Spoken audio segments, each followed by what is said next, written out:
Bienvenidos a Estudio Derecho, un espacio dedicado a explorar con claridad y profundidad los conceptos fundamentales del mundo jurídico. Hoy presentamos: ¿qué es el derecho familiar? ¡Comenzamos! Hay relaciones que no se escriben en contratos, pero sí marcan la vida. La familia, como vínculo jurídico y social, ha sido una de las instituciones más estudiadas, reguladas y debatidas en todo sistema de derecho. Pero hablar de derecho familiar no es simplemente hablar de normas, es hablar de afectos, de cuidados, de conflictos y de decisiones que trascienden generaciones. En este canal, Estudio Derecho, nos aproximamos a los temas con claridad, sin adornos ni promesas, para entender cómo funcionan las estructuras legales que sostienen lo cotidiano. Si este enfoque te resulta útil, puedes suscribirte y activar la campana, pero por ahora, solo escucha con atención. Lo que vas a escuchar no es un discurso, es un mapa. Un mapa del derecho que se vive en casa. El derecho familiar es una de las ramas más sensibles del orden jurídico porque se adentra en el espacio íntimo, allí donde se definen roles, responsabilidades y lazos con implicaciones jurídicas. Su origen no es reciente. Ya en el derecho romano existían figuras como el paterfamilias, la manus y la patria potestas, que establecían estructuras de control, herencia y autoridad dentro del núcleo familiar. Sin embargo, el concepto contemporáneo de familia ha evolucionado radicalmente. Hoy se reconocen formas de convivencia distintas al matrimonio tradicional, se protege la igualdad de género dentro del hogar, y se prioriza el interés superior de los menores por encima de esquemas conservadores. Esta transformación ha obligado al derecho a adaptarse a realidades más diversas y complejas. En el sistema jurídico mexicano, el derecho familiar está regulado principalmente por los códigos civiles de cada entidad federativa, aunque también se encuentra influenciado por tratados internacionales y criterios constitucionales. Su naturaleza es mixta, combina elementos del derecho público y privado, ya que sus consecuencias trascienden lo individual y repercuten en el interés social. Uno de los ejes del derecho familiar es el reconocimiento de la personalidad jurídica de sus integrantes. Cada persona, desde el momento del nacimiento o incluso desde la concepción en determinados casos, adquiere derechos y obligaciones dentro del ámbito familiar. El estado civil, por ejemplo, no es solo una condición administrativa, tiene implicaciones jurídicas en cuanto a alimentos, herencia, representación y régimen patrimonial. La capacidad jurídica también juega un papel fundamental. Un menor de edad, una persona con discapacidad o una persona bajo tutela no pueden celebrar ciertos actos jurídicos sin la intervención de un representante legal. En estos casos, el derecho familiar actúa para proteger, no para excluir. Esta función protectora del derecho es lo que lo distingue de otras ramas más contractuales o patrimonialistas. La ley no se limita a autorizar o prohibir, también tutela, media, orienta y resuelve. De ahí que figuras como la patria potestad, la tutela, la curatela o la guarda y custodia respondan a una lógica donde el interés individual queda subordinado al interés superior de la parte más vulnerable. El matrimonio, como figura jurídica, ha sido objeto de transformación profunda. Tradicionalmente concebido como una unión entre un hombre y una mujer con fines de procreación, hoy se reconoce como una institución basada en la voluntad, la igualdad y la protección recíproca. En México, el matrimonio igualitario ha sido validado por la Suprema Corte de Justicia de la Nación desde el 2015, al declarar inconstitucionales las normas que limitaban esta figura a parejas heterosexuales. Esto abrió la puerta a nuevas interpretaciones del concepto de familia. Asimismo, el régimen patrimonial derivado del matrimonio, sociedad conyugal o separación de bienes, determina cómo se administran los recursos dentro de la pareja, y su elección tiene consecuencias directas en caso de divorcio o fallecimiento. Es importante entender que el derecho familiar no impone un modelo único de vida, simplemente establece el marco legal para que las personas organicen su vida familiar conforme a sus propias convicciones, siempre que no vulneren derechos de terceros ni el orden público. El divorcio representa el reverso jurídico del matrimonio, y su evolución también refleja los cambios sociales. Antiguamente era necesario justificar el divorcio por causas graves, como el adulterio, la violencia o el abandono. Hoy, el divorcio incausado, también llamado exprés, permite que cualquiera de los cónyuges solicite la disolución del vínculo sin necesidad de justificar motivos. Esta modalidad busca reducir el conflicto y proteger la autonomía de la voluntad.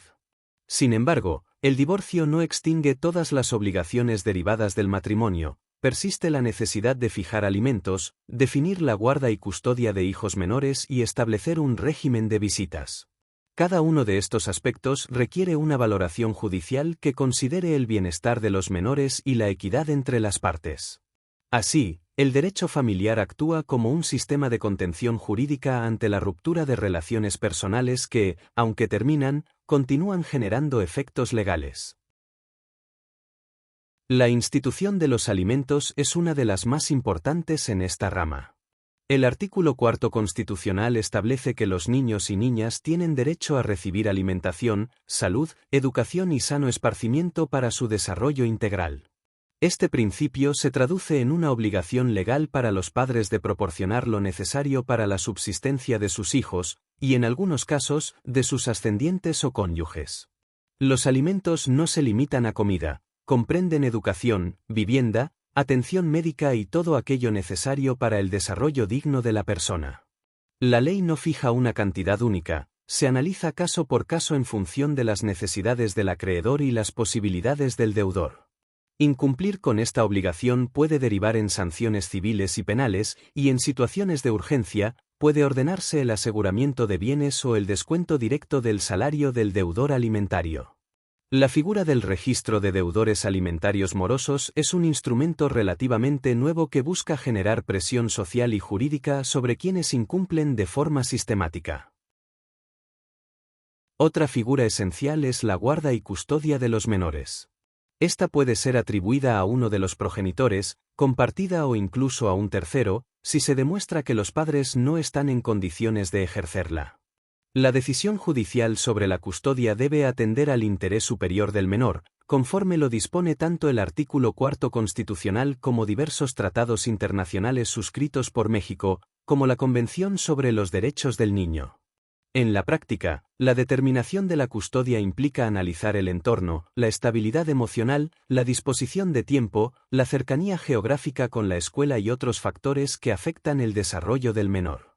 No se trata de premiar a uno u otro progenitor, sino de garantizar que el menor crezca en un ambiente sano y estable. El régimen de visitas, por su parte, busca preservar el vínculo con el progenitor no custodio, salvo que exista un riesgo comprobado para la integridad del menor. El reconocimiento de los hijos también es materia regulada por el derecho familiar. La filiación puede ser por nacimiento dentro del matrimonio, por reconocimiento voluntario o por sentencia judicial. En los últimos años ha cobrado importancia el uso de pruebas genéticas para resolver controversias de paternidad. En el proceso judicial, si el presunto padre se niega injustificadamente a someterse a la prueba de ADN, esta negativa puede considerarse como indicio en su contra, conforme a la jurisprudencia de la Suprema Corte.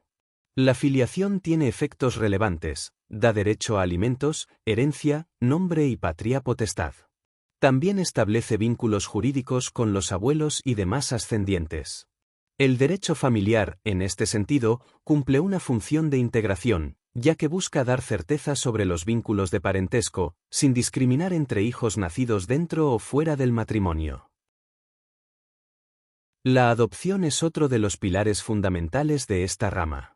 Se trata de un acto jurídico mediante el cual se crea un vínculo de filiación entre personas que no tienen lazos consanguíneos.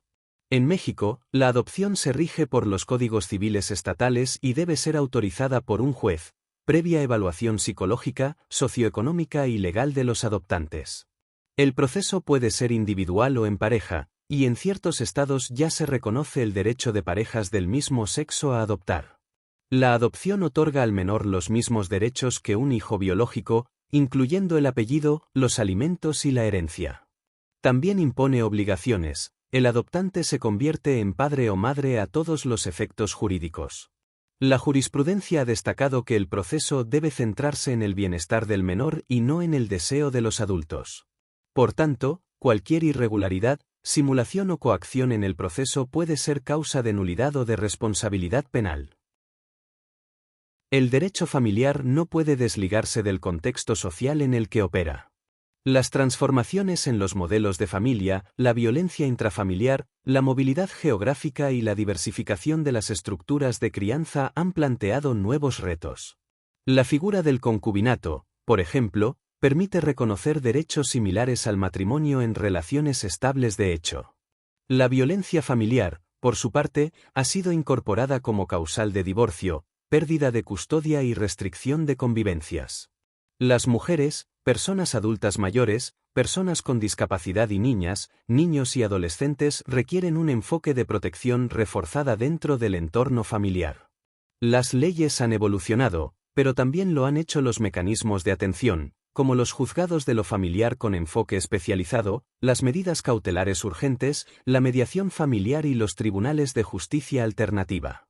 El derecho familiar es hoy una herramienta de control y también de cuidado. A lo largo del país, cada entidad federativa tiene su propio código civil o familiar, pero existen principios generales que rigen toda la materia, muchos de los cuales emanan directamente de la Constitución y de los tratados internacionales.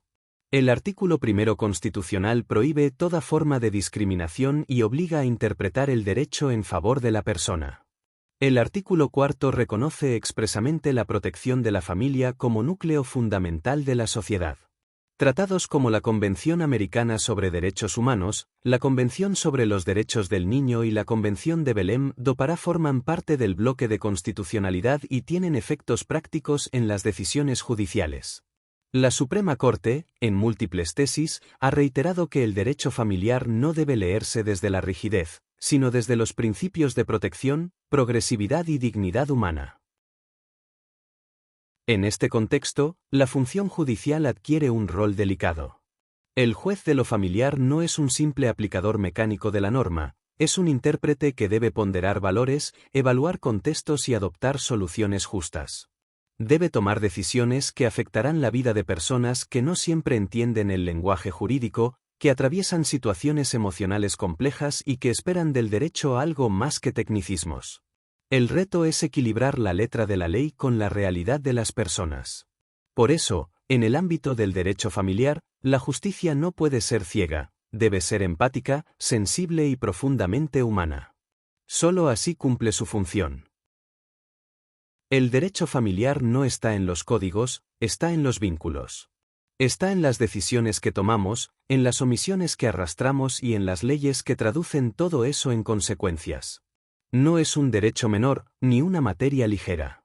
Es una de las ramas más vivas del derecho, porque toca directamente el cuerpo emocional, social y jurídico de las personas. Entenderlo es comprender cómo se estructura una sociedad desde adentro. Gracias por llegar hasta aquí.